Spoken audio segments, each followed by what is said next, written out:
Olá, bom dia! Mais uma semana que começamos juntos e a partir de agora você acompanha as principais notícias da nossa cidade. Lembrando que é possível também nos acompanhar pelas redes sociais. Reveja, curta e compartilhe todo o nosso conteúdo e nos conte também o que você gostaria de ver aqui na TV. Infelizmente, o Brasil ultrapassou a marca de 100 mil mortes causadas pelo coronavírus. Falando agora de Jacareí, segundo a última atualização feita na tarde de sexta-feira, nossa cidade chegou a 1.438 casos confirmados de Covid-19. 676 pessoas ainda aguardam o resultado do exame. E também, infelizmente, mais 2 óbitos foram confirmados, chegando aí à marca de 86 vítimas. Quanto aos recuperados, o número também cresceu. Notícia boa, chegamos a 1.179. Agora, falando em relação ao tratamento, 148 pessoas estão em tratamento domiciliar, ou seja, se cuidando em casa.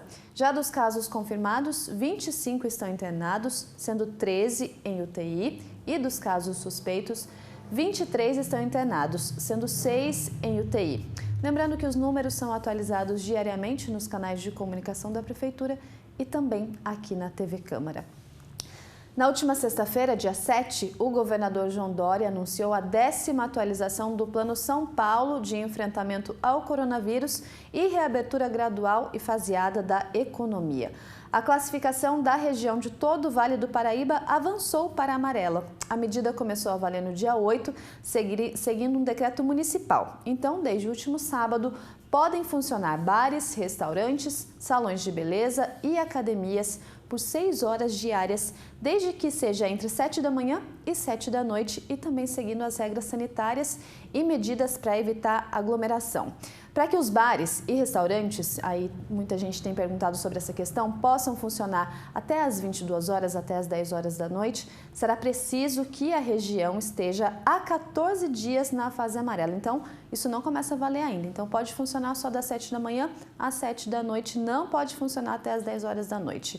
Lembrando que as regiões são avaliadas periodicamente de acordo com os indicadores de saúde, verificando se cumprem os critérios para avançarem a uma fase de maior relaxamento a cada 14 dias, ou então voltar para uma fase mais restrita a cada 7 dias, ou até mesmo imediatamente, caso haja então evidência da piora da situação. Então, desde sábado, dia 8, podem funcionar bares, restaurantes, salões de beleza e academia por 6 horas diárias, isso de segunda a sábado.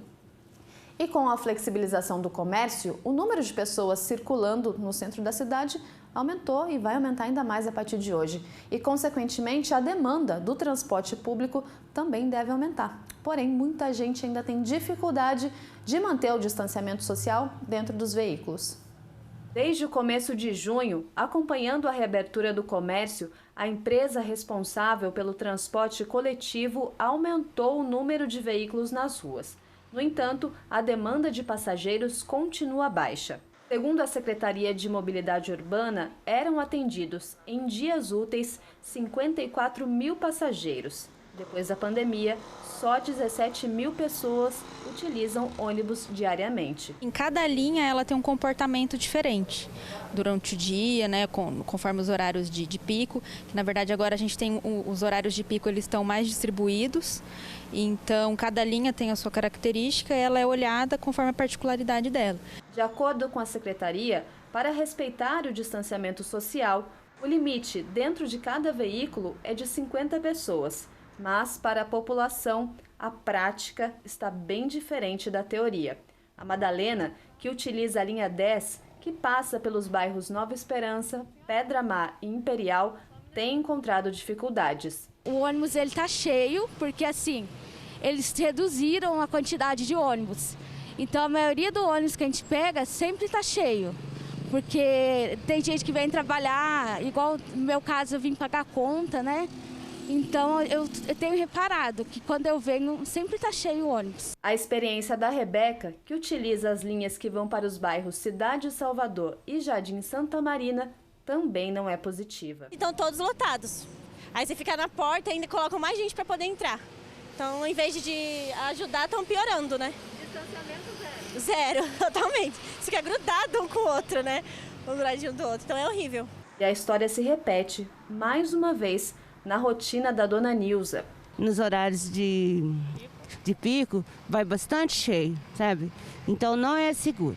Segundo a diretora de transporte, a empresa concessionária pelo serviço oferece carros de reforço para linhas com maior movimento. Não é rotineiro o número de usuários, muitas linhas elas vão alterando conforme os dias vão passando. Então, quando é necessário, quando há essa constatação, existem esses carros de reforço também para diluir esse número de usuários nas linhas mais carregadas. Para diminuir os problemas relacionados ao transporte coletivo, é possível realizar sugestões e reclamações. E sempre que tiver alguma linha, algo assim extraordinário, pode entrar em contato com a secretaria, que é o 39559000, o 2794, o ramal, ou pelo e-mail da prefeitura, que a gente vai apurando. Isso, na verdade, até nos ajuda a agir.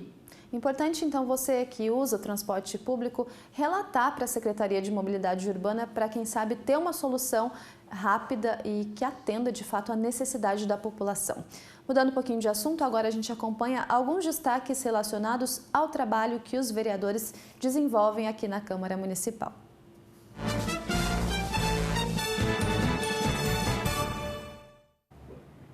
Primeiro destaque de hoje do vereador Luiz Flávio do PT, ele faz indicação solicitando a implantação de lombada na Avenida Gilda Parente Greco, lá no bairro Jardim Altos de Santana 2. Essa solicitação é justamente para tentar evitar ou diminuir o número de acidentes por conta da alta velocidade que os carros andam ali nessa Avenida Gilda Parente Greco.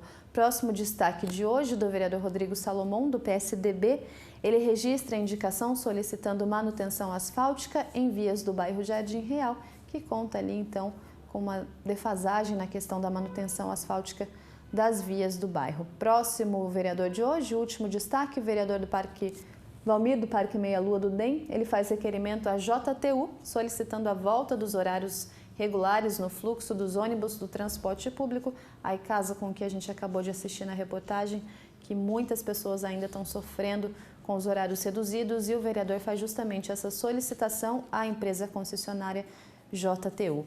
Mais informações sobre o Poder Legislativo você acompanha no jacareí.sp.leg.br. E o governo estadual anunciou também na sexta-feira que a retomada das aulas presenciais está marcada agora para o dia 7 de outubro, um mês para frente. Antes era dia 8 de setembro, agora 7 de outubro. Mas para que a previsão se concretize, é necessário que o estado esteja por 28 dias na fase amarela do Plano São Paulo. O retorno será gradual e, na primeira etapa, vai atingir 35% dos alunos. A partir do dia 8 de setembro, escolas terão opção de reabrir apenas para atividades de recuperação e acolhimento. Então, a nova previsão para o retorno das aulas presenciais agora é 8 de outubro. Medidas para minimizar efeitos da pandemia na agricultura familiar foram aprovadas pelo Senado. Está previsto o pagamento de 5 parcelas de R$ 600 para agricultores familiares que ainda não receberam o auxílio emergencial.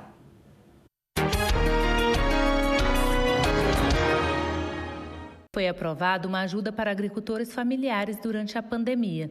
Os agricultores que não foram contemplados pelo auxílio emergencial do governo vão ter o direito de receber R$ 3.000 parcelados em 5 vezes de R$ 600. Mulheres chefes de família podem receber R$ 6.000. O texto também prevê incentivo à atividade produtiva no valor de R$ 2,5 mil para famílias abaixo da linha da pobreza. O artigo 1º da lei esclarece que as medidas emergenciais serão válidas durante o estado de calamidade pública. Portanto, vai até final de dezembro. E aqui um detalhe importante, dada inclusive a justificar a gente aprovar com urgência, é que essa medida, este apoio vai ser pago em 5 vezes. Portanto, para cumprir até dezembro, começaria o pagamento em agosto, setembro, outubro, novembro e dezembro. Portanto, fecharia os 5 meses exatamente no final do decreto da calamidade pública. O segundo artigo prevê o benefício emergencial de R$ 3.000, dividido em 5 parcelas de R$ 600, não reembolsáveis, aos agricultores familiares que não tenham recebido o auxílio emergencial.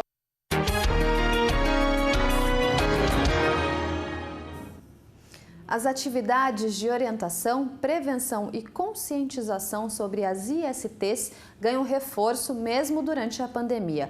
O Programa Municipal de Infecções Sexualmente Transmissíveis, localizado ali no Ambulatório de Infectologia, fortaleceu os serviços ofertados à comunidade, tanto no Centro de Testagem e Aconselhamento, que é a Casa do Abraço, como nas unidades básicas de saúde. O munícipe pode realizar a testagem rápida para o diagnóstico de doenças sexualmente transmissíveis gratuitamente, bem como acessar insumos, como preservativos.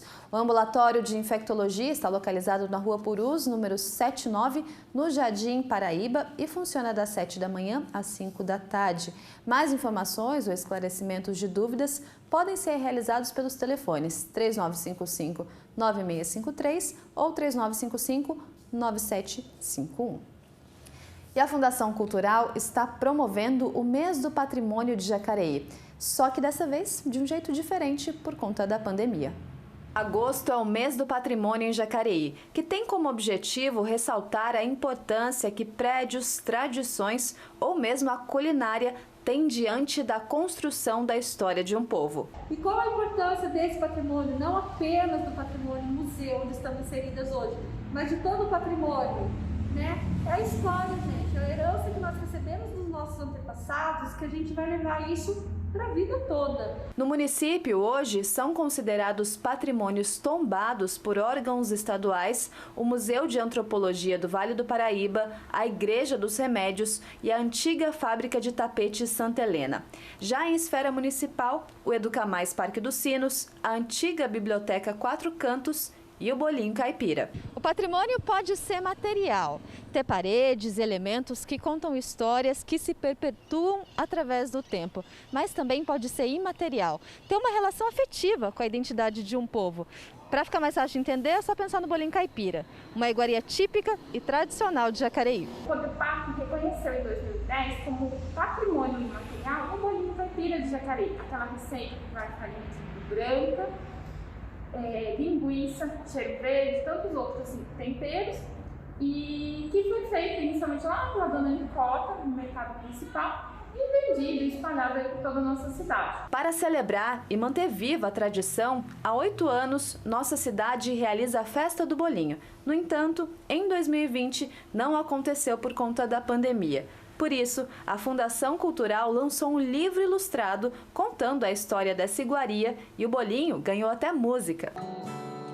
Ninguém tem certeza de como eu nasci. Falam que na tribo eu fui feito assim, sem nenhum recheio pra me dar sabor. Só farinha de milho e muito amor.